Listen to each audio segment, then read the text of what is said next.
Ceux qui font Monaco sont au micro. Je suis Geneviève Berthy et bienvenue dans le podcast de Monaco Info.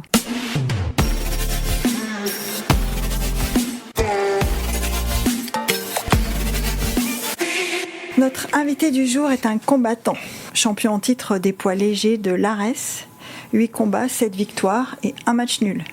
De son parcours en amateur à sa carrière de professionnel, entre humilité et passion, ce sportif vise toujours plus loin. Bonjour Axel Sola. Bonjour. Axel, quand j'ai dit vise toujours plus loin, est-ce qu'il y a un objectif qu'on se fixe quand on choisit d'être combattant de MMA ? Eh bien, l'objectif est d'avoir la plus grande audience possible pour ces combats, parce que c'est avant tout notre audience qui justifie le fait qu'on soit un combattant professionnel. Et la plus grosse audience aujourd'hui, c'est combattre pour des titres à l'UFC. Mais on voit de plus en plus la possibilité d'exister et d'avoir cette audience dans des organisations différentes de l'UFC. Et c'est notamment lié à la capacité du combattant à créer quelque chose autour de sa personne. D'accord. Quand tu dis l'audience, c'est une audience sur une chaîne YouTube, sur une retransmission de combat, sur... Combien de personnes vont prendre le temps de regarder le combat en live ? C'est ça. C'est l'audience. L'UFC, c'est avant tout ça, quoi. C'est l'équivalent de la NBA version MMA. Donc c'est l'organisation américaine qui domine. Ouais. Mais on en voit apparaître une nouvelle qui est là pour la concurrencer, étant le PFL-Bellator. Et c'est une bonne chose pour les combattants. Ah, parce que ça vous donne plus de... parce que maintenant on a le choix et que maintenant ils se font la guerre pour recruter les talents et donc les prix vont monter et ça va peut-être par le biais de la compétition nous permettre d'avoir une meilleure rémunération. Ok. Quand tu parles de talent, c'est quoi le talent d'un combattant de MMA ? Le talent d'un combattant de MMA, donc c'est un jeune combattant invaincu ou avec un très bon score ou qui fait des prestations qui sont plutôt uniques, qui se démarquent de la majorité des prestations. Tu veux dire dans son style ? Dans son style de combat, mais c'est aussi un combattant qui a une communauté derrière lui. Et donc ce combattant, il est intéressant pour les fédérations car des gens paieront pour le voir combattre et donc va apporter de l'audience à l'UFC ou au PFL par exemple. Donc mais tu dirais qu'on peut tous combattre ? Enfin, ok, je dis on peut tous. Je sais qu'il y a des filles qui font du MMA, je ne sais pas si c'est... Mais pour combattre, qu'est-ce qu'il faut avoir en soi ? Du courage. C'est dur, hein ? Si vous le voulez, vous pouvez être combattante pro. Hein. Le mois prochain, je vous trouve un combat. Vous avez juste à signer le contrat pour le combat et c'est parti. Vous ferez votre premier combat professionnel. Je te piquerai ton préparateur... que je connais. Alors je sais pas si vous aurez le niveau technique, mais vous aurez de sûr le niveau physique d'assumer le combat. C'est vrai ? Ah oui. Ah oui, avec Louis c'est sûr. Ah vous serez prête. Ah oui, c'est sûr. Donc il faut du courage. Il faut avoir fait de la boxe ou pas ?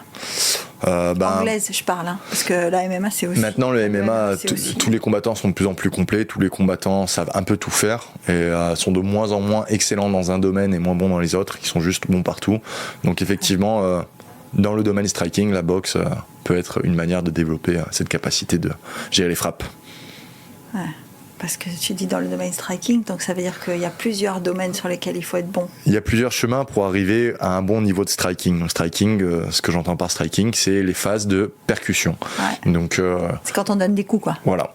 Par exemple, moi j'ai commencé le striking avec le karaté Shotokan, donc c'est un sport à la touche. Et d'ailleurs, à mon sens, c'est un des meilleurs sports... pour développer le striking en MMA parce que la composante touche oblige une gestion de la distance qui n'est pas obligatoire dans des sports comme la boxe thaï ou la boxe anglaise, mais qui peut quand même exister dans ces sports-là, mais qui n'est pas si importante. Okay. Et cette gestion de la distance est importante donc déjà pour éviter de prendre des coups, parce qu'il est plus facile pour esquiver un coup de faire un pas en arrière que de le bloquer. Mais aussi pour défendre la lutte, donc gérer la distance entre soi et l'adversaire pour pas le laisser entrer dans une phase de préhension.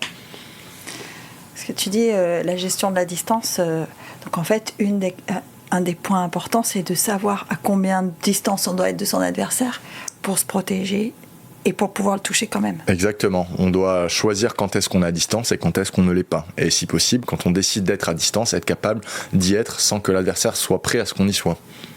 Ah ouais. Donc là est tout l'enjeu en fait, de masquer ses intentions et de comprendre les intentions de son adversaire. C'est stratégique en fait. C'est du poker. C'est du poker, c'est vrai. Tu joues au poker ou pas ? Pas vraiment, mais je pense pas que ça me déplairait, mais il faudrait que j'apprenne à réellement bien jouer parce que j'aime bien gagner. Ça, il me semble. Rien qu'en 2 minutes, il me semble bien. Ouais. Comment tu arrives au MMA ? Parce que j'ai un peu lu, et quand on a préparé ce rendez-vous, on m'a listé un ensemble de sports dans lesquels tu t'es essayé. en passant du foot, du tennis, alors tu l'as dit toi-même, le karaté Shotokan, mais aussi le hockey. Oui, sur c'est ça. Gazon. Du roller hockey. Roller hockey. Donc, alors, peut-être que j'ai une caricature dans la tête, hein, mais tous ces sports-là, quand je les mets devant moi, ne demandent pas à l'athlète les mêmes qualités, quoi. Et donc, je me dis, comment on peut être bon dans tout ça ? Il faut 10 ans pour maîtriser une activité, ils disent. Ou 10 000 heures. 10 000 heures, c'est à peu près 3 heures par jour pendant 11 à 13 ans. Donc si tu en fais un peu plus, c'est moins que 10 ans. Voilà. Bon. Au-delà de ça, il faut que ce temps passé à s'entraîner pour l'activité soit de qualité. D'accord ? Donc ça veut dire que chaque sport a un âge de maturation. Par exemple, en gymnastique, ça peut être entre 20 et 25 ans. En natation aussi, ça peut être très jeune. En MMA, l'âge de maturation, il est entre 30 et 34 ans. C'est-à-dire que si on prend les moyennes d'âge des top 5 de chaque catégorie de poids de l'UFC, c'est à peu près les âges qu'on devrait retrouver en moyenne. Donc ça veut dire que tout ce qu'on fait avant la période de spécialisation, qui doit commencer plus ou moins 10 ans avant le moment de compétition ultime, eh bien, il est important, donc ça concerne notamment les enfants, de développer des motricités, de développer des coordinations. Et pour ce faire, une des meilleures manières, c'est de faire à l'enfant un ensemble de sports avec des objets, des ballons, des coordinations très différentes les unes des autres, afin de développer sa capacité à apprendre. Et le jour où celui-ci souhaite se spécialiser, que ce soit dans le sport ou dans une activité telle que les mathématiques par exemple, il aura plus d'outils pour arriver d'un point A à un point B. Ça c'est sûr. Mais il y a quand même un point sur lequel il y a un truc, c'est que dans tout ça, bon, à part le tennis, bon, le karaté je sais pas, mais en tout cas le foot et le hockey ce sont des sports co. Et tu arrives au MMA qui est un sport, il me semble, individuel. Donc il y a bien un changement là dans l'approche en tout cas du sport. Le rapport au sport est évidemment différent. C'est ça. Donc, qu'est-ce que je recherchais avant tout ? Je recherchais un sport individuel. Je recherchais un sport où la réussite ou l'échec ne dépendent que de moi. T'es un responsable alors. Voilà, c'est ça. Responsabilité. J'avais aimé l'aspect sport co, mais j'avais envie que ça dépende que de moi parce que je sais pas vraiment pourquoi, mais je dirais peut-être que si le résultat ne dépend que de moi, mon investissement sera d'autant plus grand. J'avais l'impression en sport collectif de trop me reposer sur. On avait une super équipe de roller hockey, on gagnait tout. D'ailleurs, l'année qui a suivi, l'année où j'ai arrêté. On gagnait tout. Pour quelqu'un qui aime gagner, c'était quand même sympa, non ? Oui, bien sûr. Mais l'expérience qu'on a de la victoire est plus importante que la victoire en elle-même. Ah, ouais. Et l'année où j'ai arrêté, l'année qui a suivi, mes coéquipiers ont été champions du monde junior. Mais j'ai pas regretté d'avoir arrêté. Et j'avais besoin en fait de me retrouver face à mon travail, face à mon investissement par le biais de la compétition dans un sport individuel. Pourquoi ? Parce que je savais que ça allait être un facteur de motivation, un facteur qui allait me pousser à me surpasser, à plus m'entraîner et à être sérieux dans mon rapport au sport. Ce qui n'était pas vraiment le cas au hockey. Je m'entraînais pas, j'avais pas la hargne de progresser comme je peux l'avoir en MMA. De plus, j'ai toujours aimé les sports de combat, donc. Ouais, ça faisait un combo. J'avais eu une petite frustration avec le karaté parce que on pouvait pas mettre de crochet, on pouvait pas faire de mise au sol et j'ai toujours été fasciné par les sports de combat et le MMA, on touchait un peu à tout. Donc voilà, l'ensemble de ces deux éléments ont fait de moi un amoureux du sport. Et tu sens que tu peux faire quelque chose parce que tu dis il faut avoir de l'audience, il faut. Bon, est-ce que quand tu décides d'être combattant, est-ce que tu sens tout de suite que tu peux être mieux que les autres, ou en tout cas que tu peux monter l'échelle comme tu as décidé de la monter? On peut sentir tout un ensemble de choses, mais ce qui est bien dans les sports de combat, c'est qu'on est vite confronté à la réalité par le biais des entraînements, des sparring partners et des combats, que ce soit en compétition ou à l'entraînement. Et c'est pas un sport facile, ça je peux vous le dire, parce que on est constamment mis face à l'immensité des progrès qui nous restent à faire. Donc je pense pas qu'on puisse arriver en MMA, débuter et se dire je suis meilleur que les autres, et c'est sûr que y a rien de sûr dans ce sport, mais par contre on peut prendre beaucoup de plaisir à le pratiquer et se dire qu'on va aller le plus loin possible, et je pense que c'est la bonne manière de vivre la chose, que ce soit pour le MMA ou d'autres activités. Ouais, ça remet un peu. Ce que tu dis, c'est que, moi, si je t'écoute, je me dis le gars à chaque combat, il se remet en question, quoi. Il vaut mieux, parce que à chaque combat, en fait, l'avantage du combat et de la compétition, sport de combat en tout cas, vu que c'est ce que je connais, que ce soit en grappling, en lutte, en boxe, en MMA, en fait, le combat va mettre en lumière les facteurs limitants. on va dire, il y a toute une liste de priorités, de facteurs limitants à corriger pour devenir meilleur dans son sport. Ouais. Et le combat va mettre en lumière les facteurs limitants qu'il faut corriger le plus rapidement possible. Tu veux dire qu'en faisant un combat, tu remarques des défauts? On remarque des défauts bien évidemment, mais ces défauts, si on les corrige, permettra de se rapprocher du point B plus rapidement que s'il n'y a pas l'expérience de la compétition. C'est mon avis. Et la motivation, on la garde comment? Parce que, alors, tu vas me dire, si je fais ça, c'est que je suis motivée. La question, la réponse est dans la question. Mais quand même, parce que là, je pense qu'on va arriver au point crucial. Non seulement il y a cette remise en question, non seulement tu annonces quand tu remarques tes facteurs limitants qu'il y a des choses à corriger, donc ça veut dire que le travail ne s'arrête jamais. Pour pouvoir retourner sans cesse au travail, il faut garder une motivation qui a un niveau, si c'est pas croissant, au moins un niveau constant. Quelle que soit l'activité, la quantité de travail à fournir pour atteindre l'excellence reste toujours infinie. Mais pour pouvoir garder cette motivation, il faut tout simplement aimer ce qu'on fait. Il n'y a que l'amour pour l'activité qu'on porte qui peut nous aider à la pratiquer de manière régulière et disciplinée pendant de longues périodes de temps. Donc c'est nécessaire, sinon ça devient une labeur, ça devient un travail, ça devient une obligation. Et effectivement, quand on en arrive là, c'est qu'il est temps de passer à autre chose.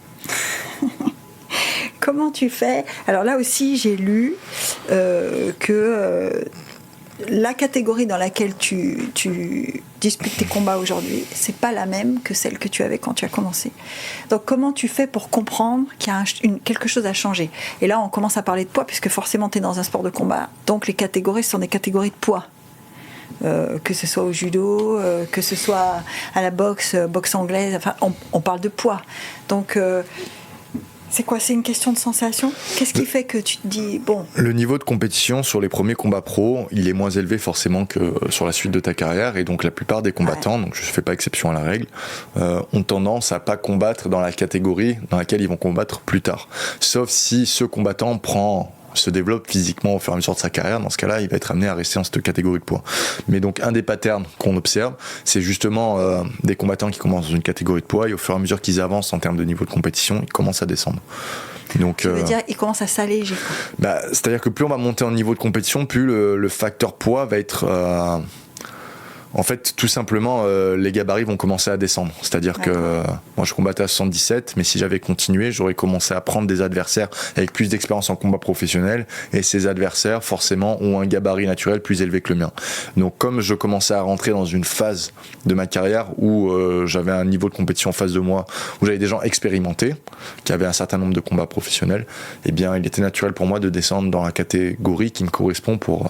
le haut niveau, entre guillemets, à savoir la catégorie des 70 kilos. Et c'est un choix? Ça veut dire que c'est la catégorie juste en dessous, ou tu as choisi cette catégorie-là? C'est la catégorie juste en dessous, donc j'ai choisi celle-là parce que je savais, de par mon poids hors combat, que je correspondais à cette catégorie-là, tout simplement. C'est ça. Alors, tu dis mon poids hors combat, ça veut dire que ton poids de forme, si je peux appeler ça comme ça, moi je sais pas, mais ton poids de forme, le poids où tu te sens bien, c'est 70 ou c'est au-dessus de 70? C'est entre 83 et 85 kilos. Ah ouais, c'est quand je suis hors compétition. Bien évidemment, avec la diète, ce poids de forme va être plus bas. C'est-à-dire qu'en fait, quand je vais commencer à me rapprocher du combat, je vais être entre 78 et 81 kilos. Et à ce poids-là, là, j'ai un cardio immense parce que, en fait, j'ai la même force, mais je suis moins lourd. J'ai un peu moins de masse musculaire, donc ça consomme moins de... Tu veux dire que tu as amélioré ton rapport poids-puissance? C'est ça. En fait, la puissance reste à peu près stable, et par contre, je suis plus léger, donc forcément, j'ai un plus gros réservoir. Néanmoins, alors à mon petit niveau, tu vois, quand je fais du sport, si je descends en dessous d'un certain poids, je perds.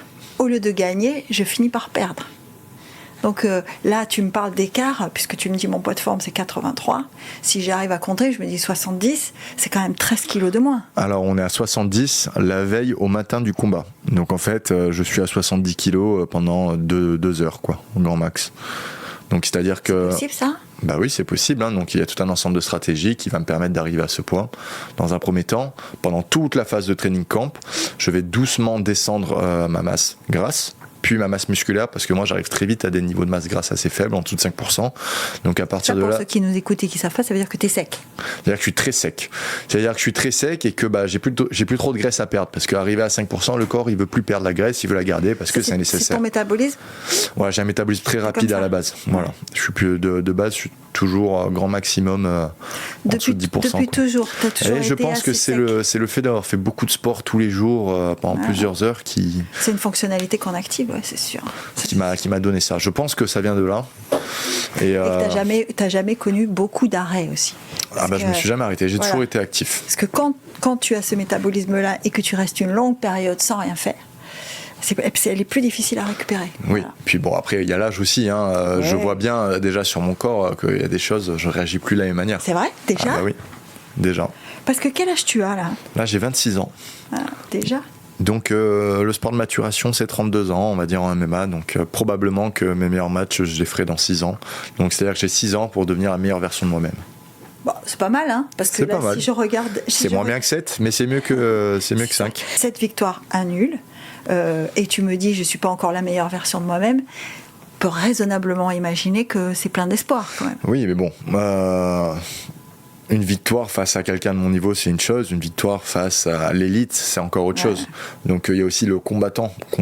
Et tout cela est pris en compte par des sites comme Fight Matrix, étant des sites statistiques permettant de classer les combattants. Ah oui, parce que j'allais te dire, alors moi qui suis complètement ignorante en MMA, benoîtement, je pensais qu'il n'y avait pas de classement. C'est-à-dire que vous ne pouvez pas dire il est 4e français, il est 5e mondial. Enfin, j'avais pas cette idée-là. Il y a un classement par catégorie de poids, par pays, il y a un classement mondial, il y a un classement au sein des fédérations qui est aussi bon indicateur. C'est-à-dire quand on est dans le top 5 UFC, c'est qu'on est dans le top 5 mondial en fait.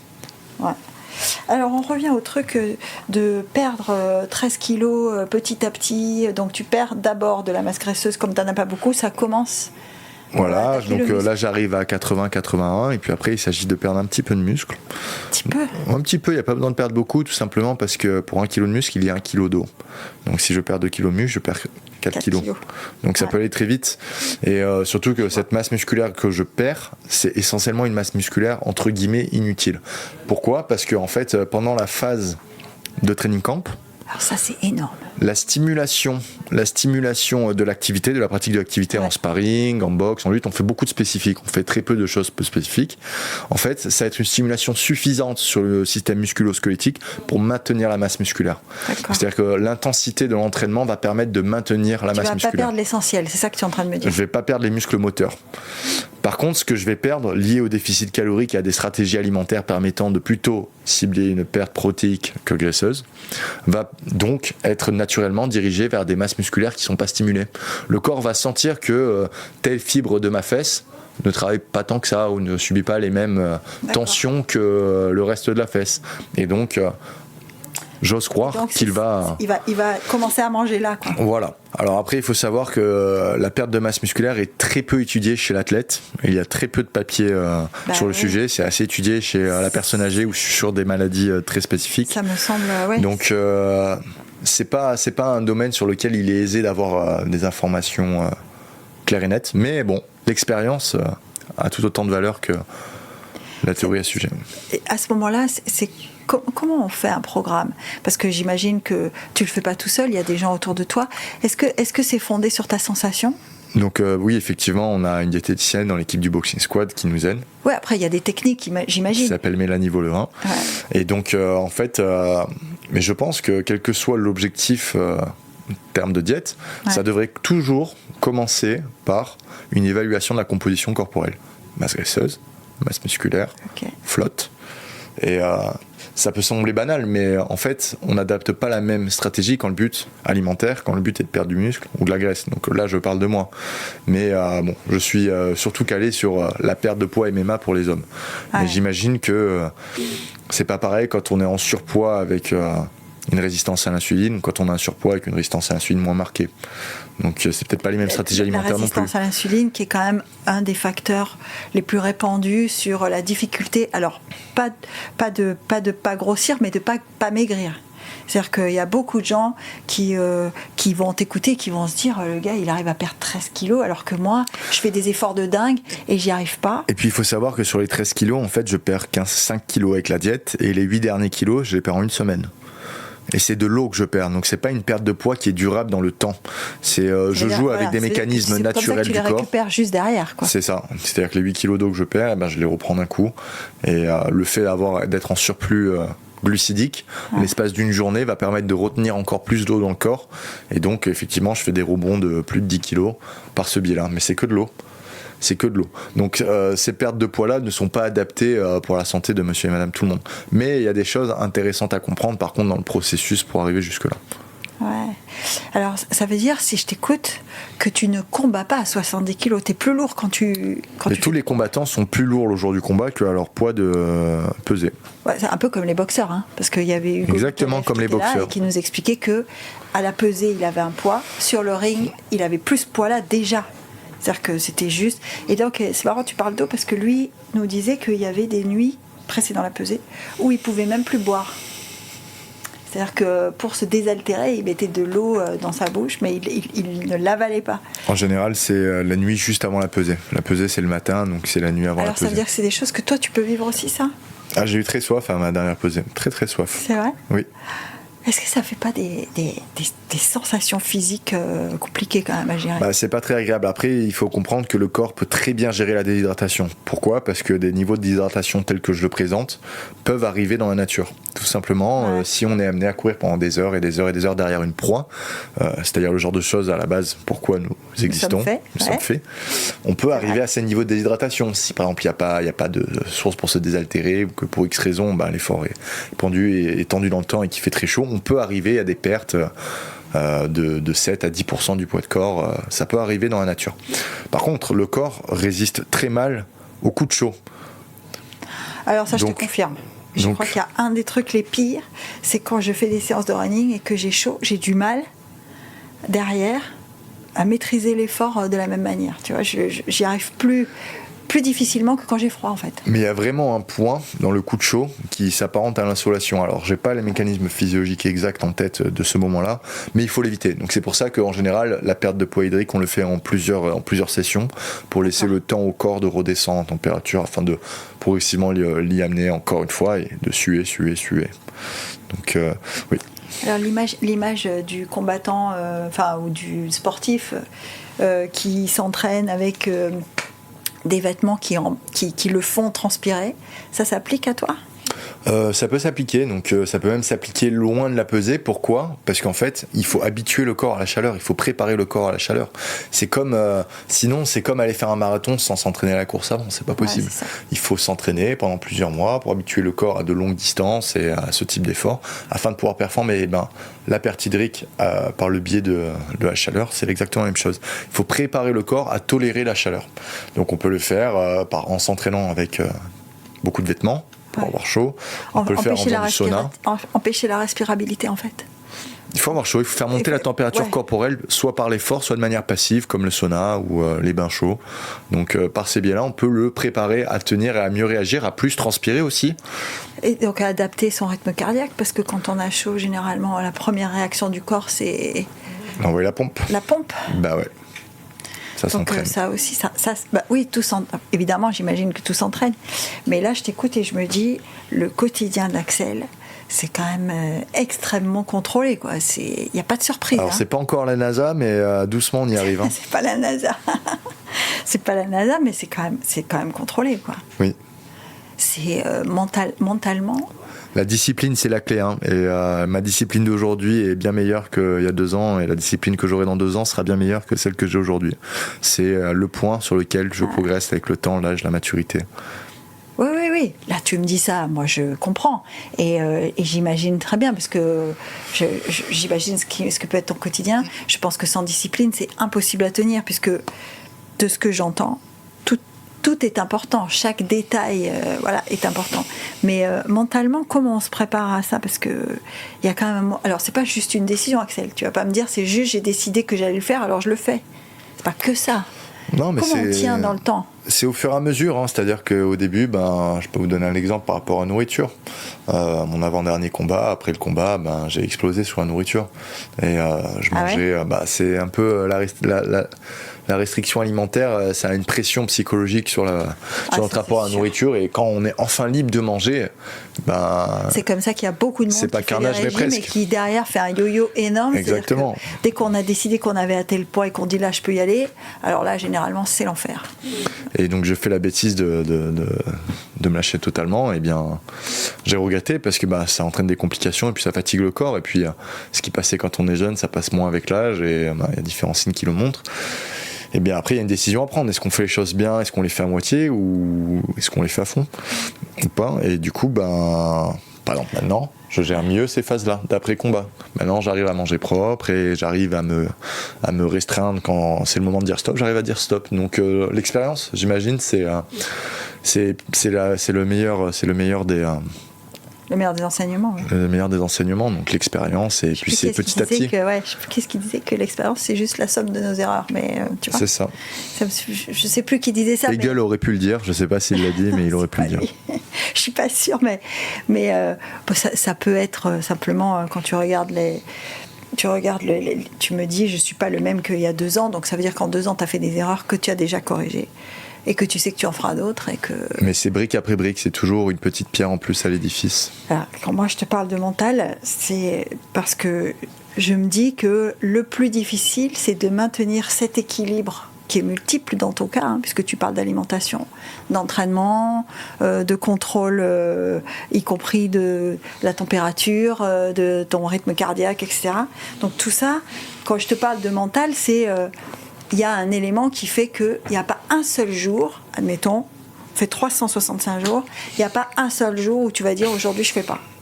Si, l'entraînement et le relâchement aussi psychique fait partie de l'entraînement. Donc la récupération fait partie de l'entraînement, pardon. Tu me rassures, parce que moi, à mon petit niveau, c'est nécessaire. Il y a des jours où il faut que j'arrête. Sinon... Alors il y a 2 solutions. C'est soit on est un psychopathe et on n'a pas besoin de se relâcher.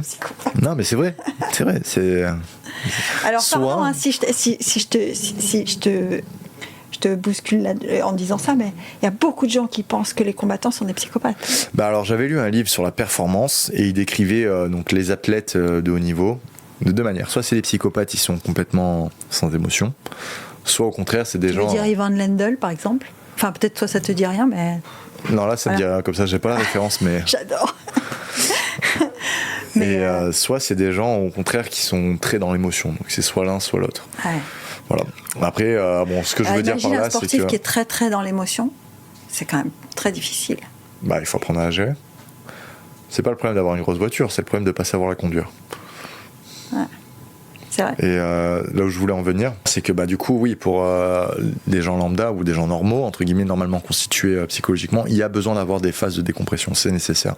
Mais il faut apprendre à le faire correctement. C'est-à-dire que oui, aujourd'hui, je peux manger, mais je suis peut-être pas obligé d'aller à McDo. Je peux me faire un burger à la maison, ou je peux aller au restaurant manger. C'était ça ma question. Tu me dis, je me lâche. Les bonnes choses. Le jour où tu te lâches, c'est quoi? Enfin, admettons, le jour où tu t'autorises quelque chose. Donne-moi l'exemple. Alors, il y avait Théo Andan, tu vois, par exemple, il me disait, midi, Théo Andan, il m'a dit, quand je me lâche, je mange une pizza. Oui, c'est le genre de choses que je pourrais faire. Pas 10, hein, une. Ouais. Moi, après mon avant-dernier combat, j'ai mangé 3 pizzas. Voilà, là c'était se lâcher pas correctement. Hier je me suis lâché à midi, j'ai mangé des pâtes carbonara et j'étais très heureux. Et c'était suffisant.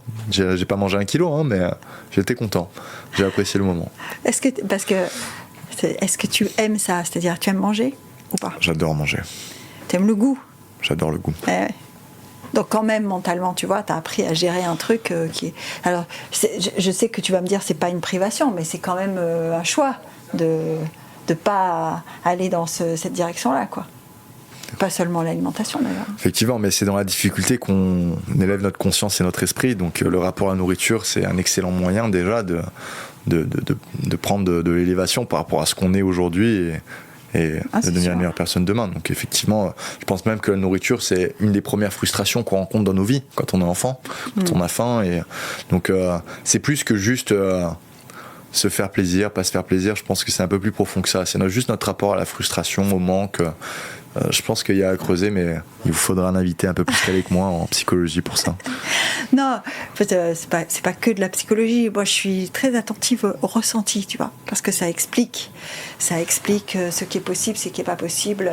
Parce que là, justement, j'allais te poser une question. On a parlé de Louis tout à l'heure. J'ai vu sur les réseaux sociaux, j'ai vu que tu avais fait le choix de t'installer en colocation avec ton préparateur. Tu l'appelles comment, préparateur? C'est un ami. Avant tout. C'est un ami, oui, bien sûr.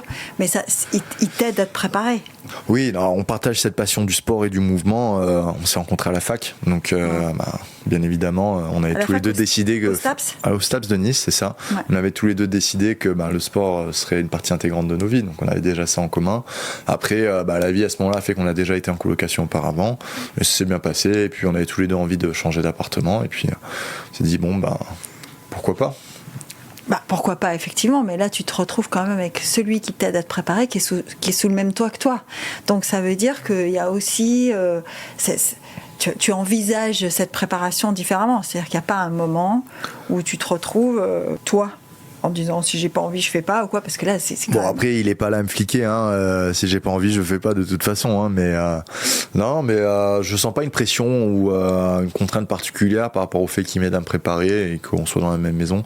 Si on est dans la même maison c'est avant tout parce qu'on s'entend bien, plus que le fait qu'il soit préparateur physique. Après le fait qu'il soit préparateur physique, j'avoue, est un avantage, est une corde à son arc. Que j'utilise et que je profite, et que je mets à mon profit. Donc, Voilà, le calendrier que tu as devant toi pour le prochain combat, c'est quoi? Alors, fin septembre, il y a un Ares et à un jour d'écart, il y a un UFC. Donc, je dois être prêt fin septembre. Donc, très probablement que je combattrai encore à l'Ares. Mais vous savez, à l'UFC, des fois, il y a des désistements de dernière minute ou de dernière semaine. Et c'est toujours peut-être... c'est souvent d'ailleurs... l'opportunité pour des combattants de pouvoir intégrer cette ligue. Donc voilà, je sais que fin septembre, je dois être prêt. Donc tout le mois de juillet, je vais m'entraîner sur la Côte d'Azur. Donc entre Nice et Monaco. Oui, je m'entraîne. Alors à Monaco, je m'entraîne à World Class. Donc je fais beaucoup la boxe. Puis à Nice, je fais plus la préparation physique. Je t'ai vu boxer contre Yacouba d'ailleurs. Exactement. Oui. Et le jour où les basketteurs décident de faire du MMA, on va devoir leur laisser la place. Pourquoi il est fort? Les basketteurs sont très forts physiquement, ils sont explosifs, donc ce sont des talents physiques. Yak en particulier.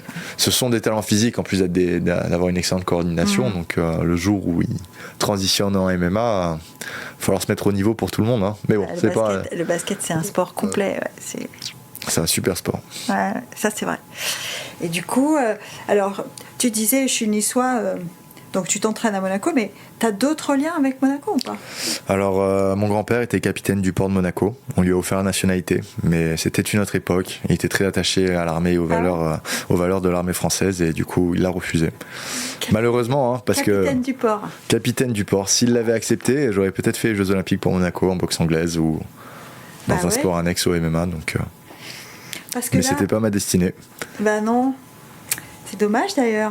Enfin, je le dis parce que moi, je suis monégasque, donc c'est dommage. Oui.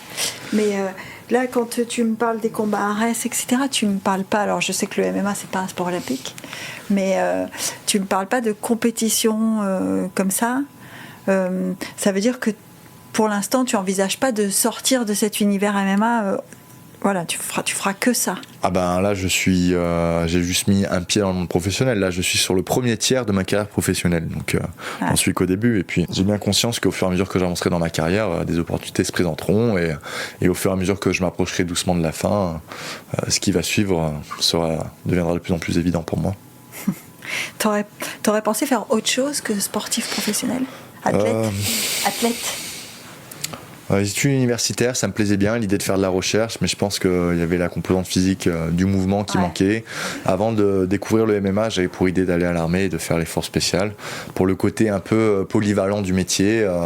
Les forces spéciales, c'est physique quand même aussi. C'est très physique, et on apprend à faire plein de choses. On apprend à plonger en profondeur, on apprend le parachute, on apprend à tirer, on apprend à secourir, on apprend énormément de choses. Et en fait, c'est plus ce côté-là qui me plaisait dans le métier, le côté un peu polyvalent. Donc, mais bon, j'ai eu la chance parce que c'est pas donné à beaucoup de gens de trouver très vite dans ma vie quelque chose qui te plaise, où je me dis j'en ferai bien mon métier. Ouais, t'as raison de le dire parce que c'est pas donné à tout le monde. Voilà, tout à l'heure tu vas dire que quand on aime quelque chose, c'est moins difficile de le faire. C'est vrai que tant qu'on n'a pas trouvé c'est un plaisir de le faire. Ouais. Parce que tout à l'heure, j'étais à 2 doigts de te poser la question, de te dire où est-ce que tu trouves le plaisir. En fait, là. C'est juste que ça te plaît. J'y suis là, hein. Là je suis très content de ma vie, hein. Je me lève les matins et tous les jours je remercie le ciel d'avoir la situation que j'ai. Donc, oui, j'imagine. Quand tu dis sauter en parachute, plonger, etc., t'as toujours été comme ça, donc depuis que t'es tout petit, que tu te souviens, t'as toujours eu envie de découvrir plein de trucs, de faire plein de trucs? Oui. Ouais. Toujours. T'étais un enfant. C'est ma mère qui a développé la curiosité chez moi, avec des choses très simples. Par exemple, me faire lire des revues scientifiques diverses et variées, en m'emmenant dans différents musées, en m'emmenant en voyage, en m'envoyant dans des colonies de vacances un peu spéciales, en me faisant faire tout un tas d'activités différentes. En fait, elle a développé ce goût à la curiosité, ce goût d'apprendre. C'est une athlète, elle? Elle était très forte en ski, mais elle aimait pas le ski, donc. Oh, c'est dommage. Oui, mais elle n'avait pas vraiment le choix, donc. Mais bon, elle sait ce que c'est le sport. C'est une montagnarde? Non, même pas. Niçoise. Vient de Grasse.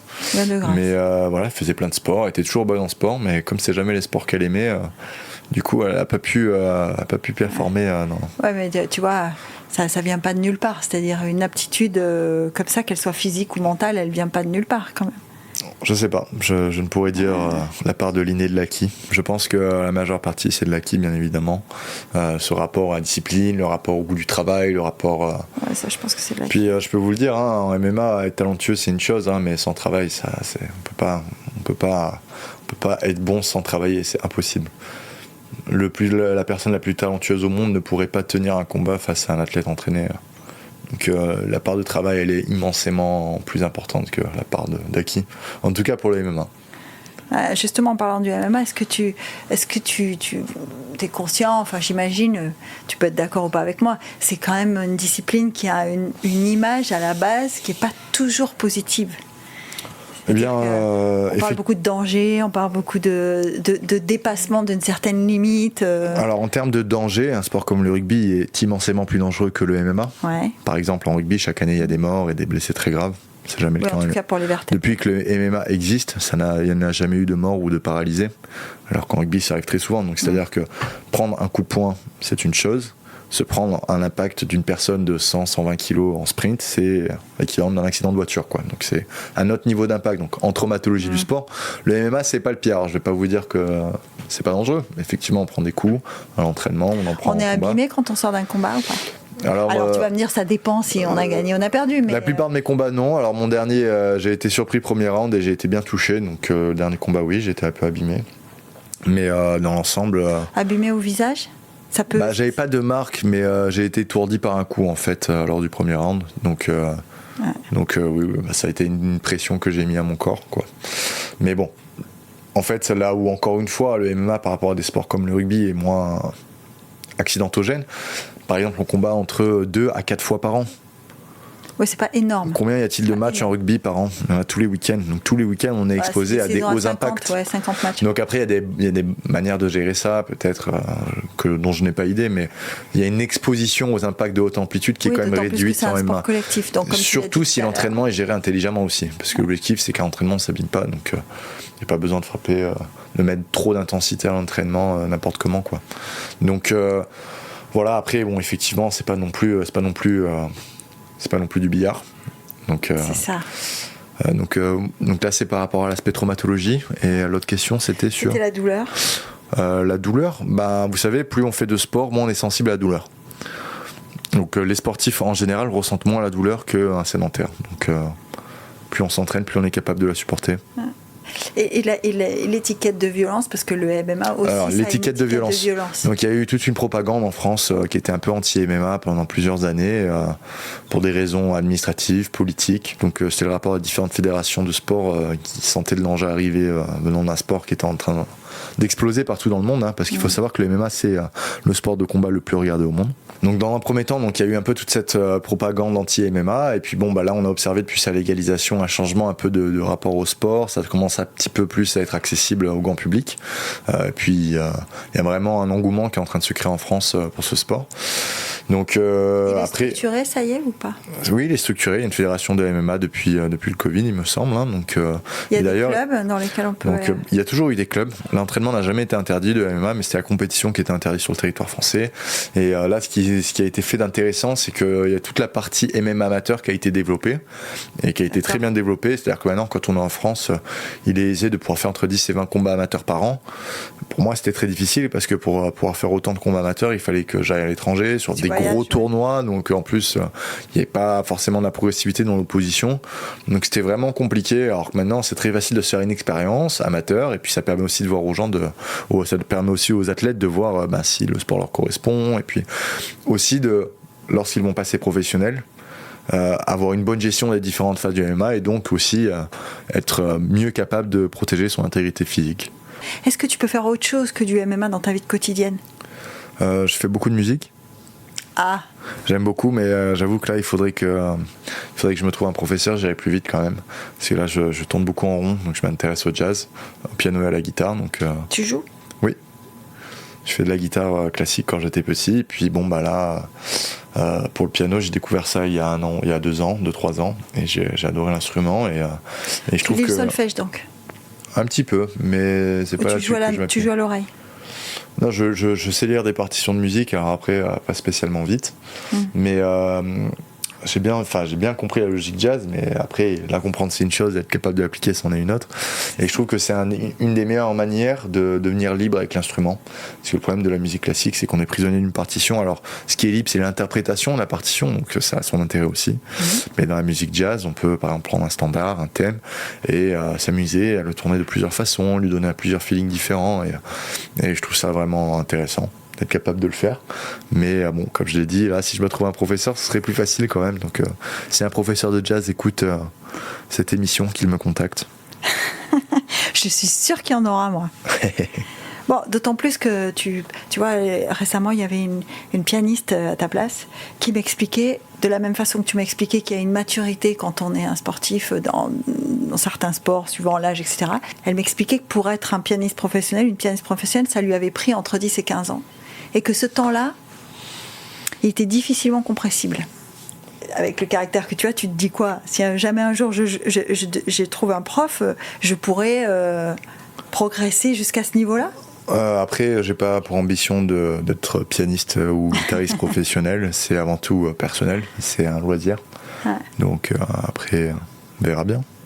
Alors, qu'est-ce qu'on peut te souhaiter là pour la suite ? Si vous pouvez me souhaiter de continuer dans la progression, voire même de gagner en efficience dans la progression. Vous pouvez me souhaiter un bon mois d'entraînement sur la Côte d'Azur en juillet. Je vais aller en Tchétchénie. Il va faire chaud, je te préviens. Je vais aller en Tchétchénie en août pour m'entraîner. Donc la Tchétchénie, c'est un peu la terre du MMA. C'est comme aller en Thaïlande pour la boxe thaï. C'est-à-dire que c'est l'endroit au monde où il y a le plus de combattants de MMA au mètre carré, donc rempli de talent. Et c'est un peu la Suisse du Caucase, la Tchétchénie, donc vous pouvez me souhaiter un bon séjour en Tchétchénie. Et bien tout ça, si tu veux, tout ça. Et puis merci d'avoir trouvé un moment. Merci à vous. Très sympa, merci.